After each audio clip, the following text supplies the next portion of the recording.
दिल्ली में corona virus के मामले दिन पे दिन बढ़ते जा रहे हैं। हमारे साथ बात करेंगे डॉक्टर अनिल गोयल, कृष्णा नगर से प्रत्याशी हैं। डॉक्टर अनिल गोयल सर, क्या कहना चाहेंगे? दिल्ली में लगातार मामले बढ़ते जा रहे हैं।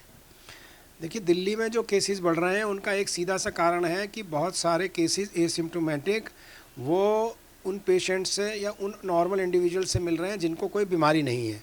और वो एसिम्प्टोमेटिक पेशेंट्स कहाँ से आए? देखो, माइग्रेंट पॉपुलेशन आ रही है, हो सकता है उनके टेस्ट नहीं हुए हों, वो आ रही है। माइग्रेंट पॉपुलेशन का अगर एंटीजन टेस्ट है उसका फॉल्स निगेटिव आ गया और है पॉजिटिव, वो मिक्स हो रहे हैं। इसके अलावा माइग्रेंट पेशेंट्स आ रहे हैं, उनके साथ अटेंडेंट्स आ रहे हैं, उनके टेस्ट नहीं हो रहे हैं तो उनके पॉजिटिव टेस्ट पब्लिक में मिल रहे हैं। तीसरा चीज़ ये है कि ओवर क्राउडिंग हो रही है बहुत सारा। अभी अभी आपने देखा, बहुत सारे फेस्टिवल्स भी गए तो उस ओवर क्राउडिंग के कारण लोगों में कोरोना नियमों का पालन नहीं कर रहे हैं, सोशल डिस्टेंसिंग 2 गज दूरी नहीं रख रहे हैं, मास्क का डिसिप्लिन मेंटेन नहीं कर रहे हैं, हैंड हाइजीन या रेस्पिरेटरी हाइजीन नहीं कर रहे हैं। इसके अलावा दिल्ली में टेस्ट भी बड़े हैं तो उसके कारण भी हो सकता है बहुत सारे टेस्ट ये हैं। एक और विषय है जो मैं बताना चाहता हूँ कि जो लोग ठीक हो गए हैं उनको भी मास्क और लगाना चाहिए और कोरोना डिसिप्लिन 2 गज की दूरी पर रहना चाहिए, ये भी बहुत ज़रूरी है। शायद वो भी उसका उतना नहीं कर रहे हैं। अब इसमें करना क्या है कि लोगों को तो जागरूक होना ही है, सरकार को भी, और बेहतर इन्फोर्समेंट करना है। और अब हमारा एम क्या होना चाहिए? नंबर ऑफ़ पेशेंट्स जो बढ़ रहे हैं उसको किसी तरह लोग और सरकारें मिलकर कम करें। लेकिन जो लोग बीमार हो रहे हैं उनको बहुत सीरियस बीमारी नहीं हो, और सीरियस बीमारी हो तो उसका तुरंत इलाज हो, ये भी हमको देखना होगा। डॉक्टर साहब, मामले लगातार बढ़ते जा रहे हैं और दिल्ली मेट्रो भी खोल रही है दिल्ली सरकार। क्या कहना चाहते हैं इस बारे में? देखिए, दिल्ली मेट्रो खोलना है या इकोनॉमी खोलना है, ये तो अब मजबूरी है सरकारों की। क्या केंद्र सरकार ने भी जो अनलॉक 4 में बोला है कि अब 100 लोग एक जगह इकट्ठा हो सकते हैं, इसी तरह मेट्रो खोलने के लिए भी जो बात किया है, तो वो तो मजबूरी है। लेकिन मेट्रो का पूरा इन्वायरमेंटल क्लीनिंग, इन्वायरमेंटल सैनिटाइजेशन, बार बार सैनिटाइजेशन, लोगों का डिस्टेंसिंग, मास्क लगाना, जो अंदर घुस रहा है उसको नो टच टेक्निक से बगैर टच किए मेट्रो तक पहुँचें। एक एंट्री लिमिटेड हो लोगों की, एक कोच में जहाँ 40 की जगह है तो 20 लोग बैठें क्योंकि उसमें तभी डिस्टेंसिंग मेंटेन। इन सब का इन्फोर्समेंट बहुत ज़रूरी है। डॉक्टर साहब, देखा जाए, ये तो चलो भीड़ की बात हो गई, मेट्रो की बात हो गई। इसमें अगर देखा जाए तो प्लाज्मा डोनेट की बात आती है। दिल्ली सरकार ने प्लाज्मा डोनेट के हॉस्पिटल भी बनाए हैं, डोनेट कर सकते हैं वहाँ पर। प्लाज्मा डोनेट कौन लोग कर सकते हैं, क्यों कर सकते हैं और क्या फ़ायदे होंगे उसके? ये आपका बहुत अच्छा सवाल है। जैसे कि अभी एज डॉक्टर भी हमारा एम यही है, एज ए ही केंद्र सरकार का और स्टेट गवर्नमेंट्स का भी यही उद्देश्य है कि जो लोग बीमार हों वो जल्दी से जल्दी ठीक हों।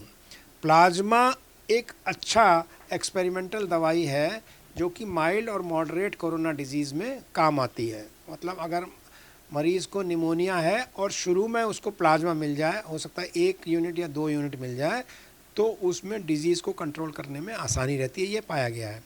अब प्लाज्मा कौन दे सकते हैं?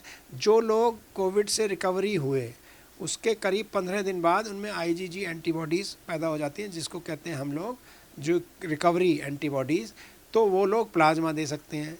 कोई भी कोविड रिकवर्ड मरीज़ उनके कोविड एंटीबॉडी टेस्ट कराकर, जो कि कोविड जहाँ जहाँ भी प्लाज्मा कलेक्ट हो रहा है वो टेस्ट करते हैं, अगर वो ठीक है तो वो प्लाज्मा दे सकते हैं। तो रफली अगर बोलें तो जिस दिन से आपको कोविड हुआ उसके 1 महीने बाद आप प्लाज्मा दे सकते हैं। और प्लाज्मा देने में बिल्कुल भी ना कोई कमज़ोरी आती है ना कोई समस्या आती है, थोड़ी देर का काम है। जैसे कि ब्लड डोनेशन तो बहुत लोगों को अब सुविधा हो गई है, बहुत लोग जानते हैं।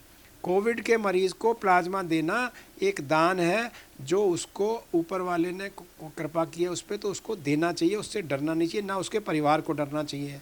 हमने ये पाया है कि कोविड के मरीज़ों में बहुत सारे मिथ्स हैं कि प्लाज्मा देने से कमज़ोरी आ जाएगी, हमारी बीमारी लंबी हो जाएगी, हमारी इम्यूनिटी कम हो जाएगी। ऐसा बिल्कुल भी नहीं है। निश्चित रूप से 1 महीने बाद कोविड बीमारी शुरू होने के आप प्लाज्मा देंगे, ना आपको कमज़ोरी आएगी, ना आपकी इम्यूनिटी कम होगी, और एक समाज का अच्छा काम आप करेंगे। डॉक्टर साहब, ये तो हो गई कोरोना वायरस को लेकर अवेयरनेस जो आप बता रहे हैं, मगर 17 सितंबर को देश के प्रधानमंत्री नरेंद्र मोदी जी का जन्मदिन है। आप क्या करने वाले हैं, कुछ हमें बताएं सर। देखिए, भारतीय जनता पार्टी दिल्ली प्रदेश की तरफ से पूरी दिल्ली में सेवा सप्ताह मनाया जा रहा है, जो 14 सितंबर से 20 सितंबर तक चलेगा।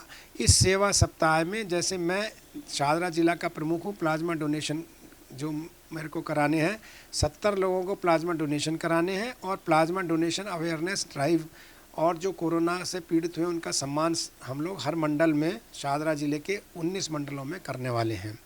इस अवेयरनेस के माध्यम से जैसे मैंने अभी बताया, हम ये बताने वाले हैं कि कोरोना में जिसको कोविड से रिकवर हुआ उसको कोई भी दिक्कत नहीं है प्लाज्मा देने में, पहली बात।